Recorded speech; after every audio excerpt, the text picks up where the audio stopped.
미국의 11월 대선에서 낙태 문제가 최대 정책 이슈의 하나로 부상할 것이란 전망이 나오는 가운데 민주당과 공화당이 각각 낙태권 보장, 낙태 금지 확대를 주장하면서 세몰이 시동을 거는 모습입니다. 특히 연방 차원의 낙태권 보장을 명문화했던 로데 웨이드 판결이 2022년 폐기된 이후 주 선거에서 낙태권 보호 문제가 민주, 진보 유권자를 결집하는 동력으로 작동하고 있다는 분석이 나오는 가운데 보수 진영도 주 단위에서 낙태 금지를 확대하는 데 전력을 쏟고 있습니다. 낙태 반대 단체인 생명을 위한 행진은 19일 워싱턴 DC 내셔널 몰에서 수천 명이 참석한 가운데 연례 행진 행사를 개최했다고 AP통신 등은 보도했습니다. 공화당 소속 마이크 존슨 하원 의장은 연설에서 우리는 모든 아이를 위해 모든 여성과 함께할 수 있다라면서 진정으로 생명을 소중히 여기고 보호하는 문화를 구축하자고 말했습니다. 그는 그러면서 나 자신도 계획되지 않은 임신의 산물이라고 말하면서 당시 10대였던 자신의 부모가 낙태가 아닌 생명을 선택해준 것에 대해 감사하다고 말했습니다. 잔느 맨시니 생명을 위한 행진 회장은 우리는 모든 인간의 생명은 평등하게 창조됐으며 보호받을 가치가 있다는 기본 진리를 법에 반영할 때까지 연방 및 주 단위에서 계속 행진할 것이라고 말했습니다. 이에 맞서 조 바이든 대통령과 카멀라 해리스 부통령 부부는 로데 웨이드 판결 기념일 하루 뒤인 23일 버지니아에서 열리는 집회에서 낙태권 보호 문제에 대해 발언할 예정입니다. 바이든 재선 캠프 측은 여성 및 경합주 유권자를 겨냥해 로데 웨이드 판결 폐기 이후 전국적인 낙태 금지를 비판하는 광고도 시작할 계획이라고 의회 전문 매체 더힐은 전했습니다. 줄리 차베스 로드리게스 바이든 캠프 선거대책위원장은 성명에서 트럼프는 현재 미국 가임기 여성 3분의 1이 자신의 의료 관련 결정을 스스로 내리지 못하는 이유라면서 이제 트럼프와 극우 공화당은 백악관에 복귀하면 더 멀리 나아가려고 하고 있다고 말했습니다.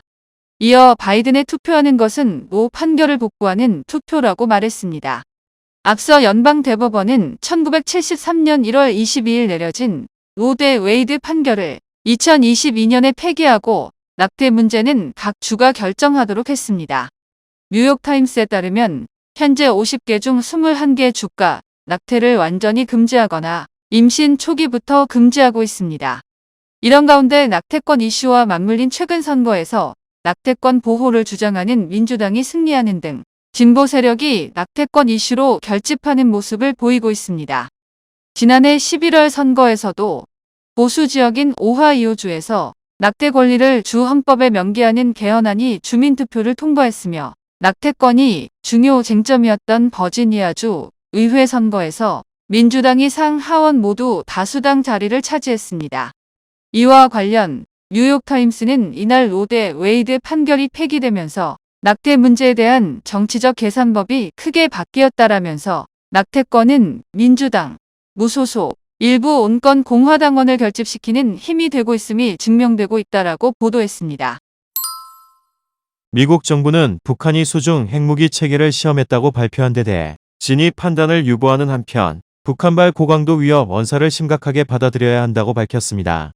또 북한의 도발 중단 및 외교로의 복귀를 촉구하면서 한일 등과 함께 대북 외교 및 억제 노력을 긴밀히 모색할 것이라고 강조했습니다. 존 커비 백악관 국가안보회의 전략소 통조정관은 19일 브리핑에서 북한의 수중 핵무기 체계 시험 발표에 대해 특정한 정보가 많지 않다며 우리는 그 같은 주장을 입증할 위치에 있지 않다고 말했습니다. 커비 조정관은 우리는 한국 정부와 접촉을 통해 이를 확인하기 위한 정보를 파악 중이라며 이런 차원에서 실제 북한이 수중 핵무기를 실험했는지에 대해 확인할 수 없다고 부연했습니다. 그는 이어 김정은과 북한 체제가 이어온 지속적인 도발은 그것의 진위 여부를 떠나 지속적인 문제라며 그들이 이웃과 영내를 위협하기 위해 군사력 확장을 추구해 왔다는 점에 의심의 여지가 없다고 규탄했습니다.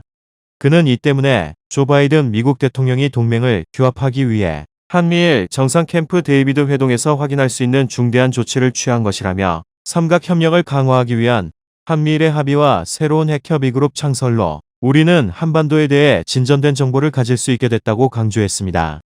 커비 조정관은 또 김정은 북한 국무위원장의 한국과 미국을 겨냥한 핵 및 전쟁 위협이 실제 행동으로 이어질 것으로 보느냐는 질문엔 우리는 핵 능력을 포함해 군사력의 지속적인 증강을 추구하고 있는 체제를 책임지는 사람의 수선은 심각하게 받아들여야 한다고 지적했습니다. 그는 그렇기 때문에 우리가 그 같은 위협에 대응하기 위해 노력하는 것이라며 우리는 이를 진지하게 받아들여야 하며 김정은은 군비 증강이 아니라 북한 주민들의 식량 공급에 집중해야 한다고 덧붙였습니다.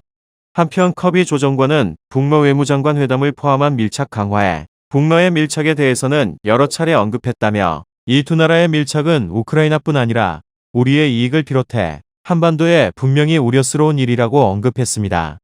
앞서 미 국방부 대변인은 이날 연합뉴스에 북한 수중 핵무기 시험 발표와 관련 질의에 보내온 서면 답변에서 우리는 이러한 활동을 모니터링하고 있다며 우리는 북한의 위협에 대응하기 위해 한국, 일본 정부와 계속 협력할 것이라고 밝혔습니다.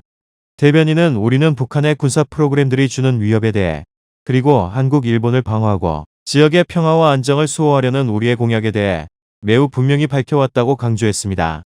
이와 함께 미 국무부 대변인은 같은 질의에 보내온 서면 답변에서 우리는 북한에 더 이상 도발적이고 불안정을 초래하는 행동을 하지 말고 외교로 복귀하길 촉구한다고 밝혔습니다. 국무부 대변인은 이어 특히 우리는 북한이 한반도에서 군사적 위험을 관리하고 항구적인 평화를 만들기 위한 길을 찾는 실질적인 논의에 관여하길 장려한다고 말했습니다. 또 우리가 반복적으로 분명히 밝혀왔듯이 미국은 북한에 대해 적대 의사를 가지고 있지 않다고 강조했습니다. 그러면서 우리는 어떻게 북한의 최선의 관여를 하고 공격을 억제하고 북한의 현재 진행 중이며 반복적인 유엔 안전보장이사회 결의 위반에 국제적 대응을 조율할지에 대해 한국, 일본, 그 외 동맹과 파트너들과 긴밀히 논의를 계속할 것이라고 밝혔습니다. 요즘 젊은 세대들은 자극적인 영상을 볼 때 도파민 터진다. 도파민 폭발한다. 라고 표현하곤 합니다. 자극적인 영상을 자주 보는 사람을 도파민 중독자라고 칭하는 말이 유행처럼 돌고 있는 상황입니다. 특히 최근 빠른 속도로 퍼지고 있는 SNS의 숏폼이 전 세계적으로 큰 트렌드를 이끌고 있다. 이 숏폼은 60초 내외의 짧은 동영상을 일컫는 말입니다. 자극적이고 중독성이 있어 보다 보면 한두 시간이 훌쩍 지나가 있는 경우가 다반사이며 쇼츠 지옥, 릴스 지옥이라는 말이 나올 정도입니다. 그런데 재미로 보는 숏폼이 뇌 발달과 정신건강 등에는 악영향을 줄 수 있어 주의가 필요합니다. 15일 업계에 따르면 한국인의 유튜브 사용 시간은 한 달에 1000억 분이 넘는 것으로 나타났습니다. 유튜브 외에도 인스타그램, 틱톡 앱 사용 시간 또한 2020년에 비해 각각 262%, 191%씩 증가했습니다. 숏폼 콘텐츠가 앱 내 체류 시간 증가에 큰 영향을 미친 것으로 풀이됩니다. 이러한 숏폼 선호 경향은 나이가 어릴수록 더 강한 것으로 나타났습니다. 이런 숏폼은 성장 중인 아이들에게 더 큰 악영향을 미칩니다. 아이가 스마트폰에 빠져 고민이라는 어머니들의 호소에 직접 찾아가 아이들의 일상을 살펴봤습니다. 아이들은 하루 종일 스마트폰에 빠져 무의식적으로 숏폼을 시청하고 있었습니다. 끊임없이 숏폼을 봤지만 아이들은 영상의 내용을 잘 기억하지 못했습니다. 전문가들은 어린 나이에 숏폼을 시청할수록 뇌 발달에 해로울 수 있으며 글을 읽고 이해하는 능력까지 떨어뜨릴 수 있다고 경고합니다. 이 때문에 일부 전문가들은 숏폼을 디지털 마약이라 불러야 한다고 주장하기도 합니다. 자극적인 영상을 볼 때 뇌에서는 도파민이 분비됩니다. 하지만 이러한 자극은 내성이 생겨 더 강한 자극을 원하는 악순환이 반복될 수 있습니다. 숏폼보다 조금이라도 긴 분량의 다른 영상을 보는 것도 힘들어지는 것입니다. 폼을 볼 때는 공부할 때 쓰이는 능동적 집중력과 달리 눈에 들어오는 영상을 수동적으로 보는 수동적 집중력이 쓰입니다. 이에 익숙해지면 고위인지 기능을 담당하는 대뇌피질을 사용하지 않게 되면서 그 기능이 계속해서 떨어질 위험이 있습니다. 숏폼 시청은 정신건강도 악화시킬 우려가 있습니다. 숏폼은 이목을 끌고 조회수를 높이기 위해 1분 이내의 짧은 영상을 웃음 위주로 제작됩니다.